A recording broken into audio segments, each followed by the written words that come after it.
Crouse.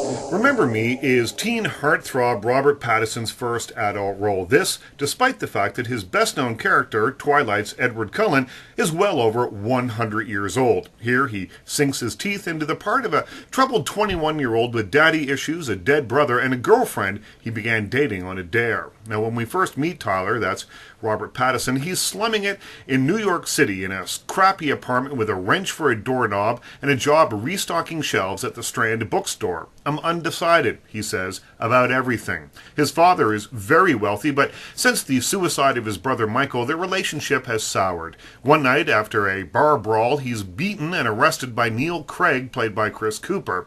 In a strange twist of fate, Craig's daughter is in one of Tyler's classes. They began to date at first based on his need to get back at the cop who beat him up, but soon he develops real feelings for her.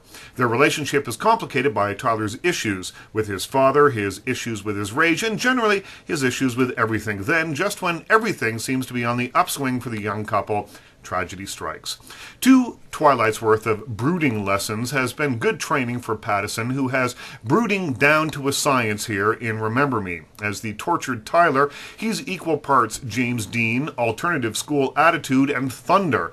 But he does show more range here than he does in the Twilight movies. He is thoroughly credible for 2/3 of the film, up until the film's closing moments when his angry young man shtick starts to get a little old. Until then, however, he displays enough chops to suggest that he may have a career once he throws off the shackles of Edward Cullen and is allowed to grow as an actor.